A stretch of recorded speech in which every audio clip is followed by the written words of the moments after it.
Hello student, आप लोग का फिर से स्वागत है आपके अपने चैनल वाणिज्य शिक्षण में। आज मैं आप लोगों को उपयोगिता के प्रकार या भेद काइंड ऑफ यूटिलिटी के बारे में बताऊंगी। इस वीडियो को एक बार ज़रूर देखिए। सीमांत उपयोगिता को पूर्ण रूप से समझने की पूरी गारंटी है। तो चलिए शुरू करते हैं। शुरू करने से पहले मैं हमेशा की तरह यही कहना चाहूँगी कि आप मेरे वीडियो से जुड़े रहें और मेरे वीडियो को लाइक शेयर और सब्सक्राइब करना ना भूलें, ताकि वाणिज्य शिक्षण से जितनी भी जानकारियाँ हैं वे आप लोगों तक जल्द से जल्द पहुँच सकें। तो चलिए शुरू करते हैं। उपयोगिता के प्रकार या भेद कितने हैं। उपयोगिता के प्रकार या भेद काइंड ऑफ यूटिलिटी। अर्थशास्त्र में उपयोगिता या तुष्टि गुण 3 वर्गों में विभक्त किया गया है। पहला है सीमांत उपयोगिता, दूसरा है आपका कुल उपयोगिता टोटल यूटिलिटी, और तीसरा है आपका औसत उपयोगिता एवरेज यूटिलिटी। हमने उपयोगिता के भेद को 3 रूप में पढ़ा है: सीमांत उपयोगिता, कुल उपयोगिता और औसत उपयोगिता। अब चलिए हम इनके बारे में विस्तार से समझेंगे। पर ये 3 हो जाएंगे, बहुत बड़ा हो जाएगा, तो आज हम सबसे पहले सिर्फ सीमांत उपयोगिता के बारे में जानेंगे। Marginal utility. जब व्यक्ति किसी वस्तु को उपभोग करता है तो वह एक के बाद दूसरी, दूसरी के बाद तीसरी और तीसरी के बाद चौथी अर्थात क्रमानुसार इकाइयों का उपभोग करता जाता है। इस प्रकार किसी समय विशेष पर उपयोग की जाने वाली अंतिम इकाई को ही सीमांत इकाई और उससे प्राप्त होने वाली उपयोगिता को सीमांत उपयोगिता कहते हैं। अर्थात जब कोई व्यक्ति किसी वस्तु को एक के बाद दूसरी बार, दूसरी के बाद तीसरी, तीसरी के बाद चौथी बार, अर्थात जब तक वह उसका उपयोग करता है वह क्या कहलाता है? उसका सीमांत उपयोगिता। वस्तु की अंतिम इकाई क्या कहलाएगी? उसकी सीमांत इकाई कहलाएगी। और जिस प्रकार से वह उसकी उपयोग कर रहा है वह उसकी क्या कहलाएगी? सीमांत उपयोगिता कहलाएगी।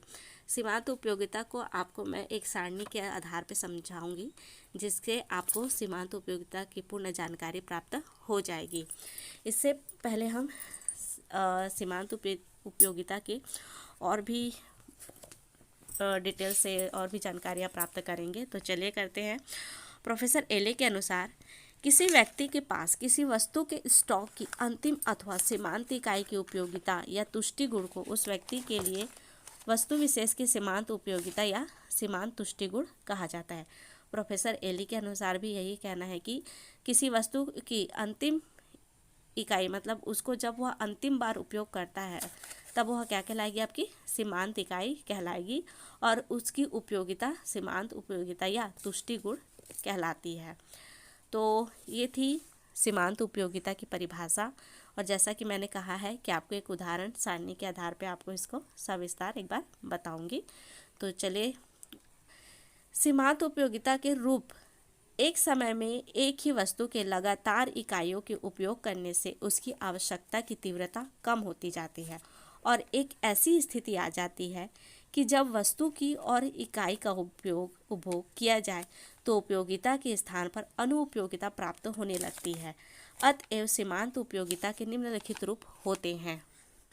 इसमें भी यही कहा जा रहा है कि जब हम किसी वस्तु को एक ही बार लगातार उपयोग करते रहते हैं तो उसकी उपयोगिता में कमी आती जाती है, क्योंकि आप कह सकते हैं कि चाहे हम उसे हमारी उपयोगिता का कम होने लगती है, या फिर इच्छा उसके प्रति कम होने लगती है, या फिर किसी भी प्रकार से हमें उपयोग कर करके या फिर उब जाते हैं।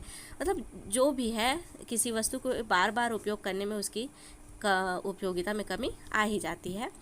उपयोगिता सीमांत उपयोगिता के 3 रूप हैं। पहला धनात्मक सीमांत उपयोगिता पॉजिटिव यूटिलिटी, दूसरा शून्य उपयोगिता जीरो यूटिलिटी, तीसरा है ऋणात्मक उपयोगिता नेगेटिव यूटिलिटी। ये तीनों क्या हैं? सीमांत उपयोगिता के रूप हैं। इनको भी हम सारणी के आधार पर पूर्ण रूप से समझेंगे। तो चलिए देखते हैं सीमांत उपयोगिता के रूप को विस्तार से। पहला है धनात्मक सीमांत उपयोगिता पॉजिटिव यूटिलिटी। किसी वस्तु के उपयोग से जब तक पूरी संतुष्टि नहीं हो जाती तब तक हमें उस वस्तु की आवश्यकता महसूस होती रहती है। यह आपका धनात्मक सीमांत उपयोगिता कहलाता है। यही कहा जा रहा है कि जब तक हमें जो वस्तु लगती रहती है कि हमें उसकी और ज़रूरत है, हमें उसकी आवश्यकता है, तब तक हम उसकी उपयोगिता को बनाए रखते हैं। तो यह हमारा क्या कहलाता है? धनात्मक सीमांत उपयोगिता कहलाती है। इसी तरह से हम आगे और भी सीमांत उपयोगिता के रूप के बारे में पढ़ेंगे। दूसरा है आपका शून्य सीमांत उपयोगिता, जीरो यूटिलिटी। जब किसी वस्तु की अगली इकाई के उपभोग से हमें संतुष्टि प्राप्त नहीं होती है और उपभोग न करने पर किसी प्रकार की हानि भी नहीं होती है, तब उस वस्तु की सीमांत उपयोगिता शून्य होती है। इसमें कहा जा रहा है कि जब हम उस वस्तु को जब हमें लगता है कि उस वस्तु को हमें अब और उपयोग नहीं करना चाहिए और उसके उपयोग ना करने से हमें किसी प्रकार से हानि नहीं होती है, हमें संतुष्टि ही रहती है, तो वह क्या कहलाता है? आपका शून्य सीमांत उपयोगिता कहलाती है। अब हम इसके तीसरे रूप के बारे में पढ़ते हैं। तीसरा है आपका ऋणात्मक सीमांत उपयोगिता, नेगेटिव यूटिलिटी। किसी वस्तु के उपभोग से हमें जब हानि होने लगती है तो वह उपयोगिता ऋणात्मक कहलाती है।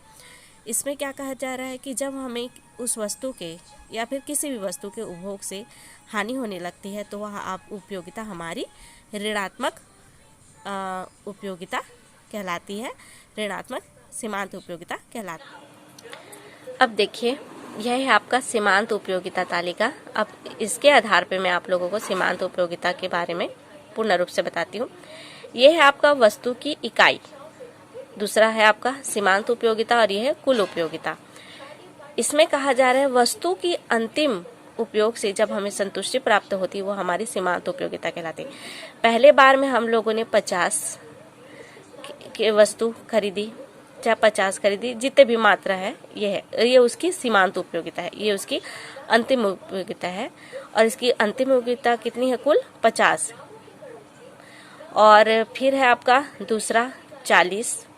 तो फिर इन दोनों को मिलाकर के हमारा कितना हो गया? कुल उपयोगिता 90। बढ़ रहा है, हमारी उपयोगिता बढ़ रही है, अभी हम लोगों की अंतिम उपयोगिता नहीं आई हुई है। फिर है तीसरे बार में आपका 30। तो 90 में 30 हम लोग ने जोड़ दिए तो कितना हो गया? 120। अभी भी हमारी जो अंतिम सीमांत उपयोगिता है बढ़ रही है, अभी रुकी नहीं है, पूर्ण नहीं हुआ है। फिर है चौथा आपका, फिर 20 लिए हम लोगों ने, 20 के जोड़ के कितना हुआ? 140 हुआ। ये हमारी कुल उपयोगिता है, सीमांत उपयोगिता।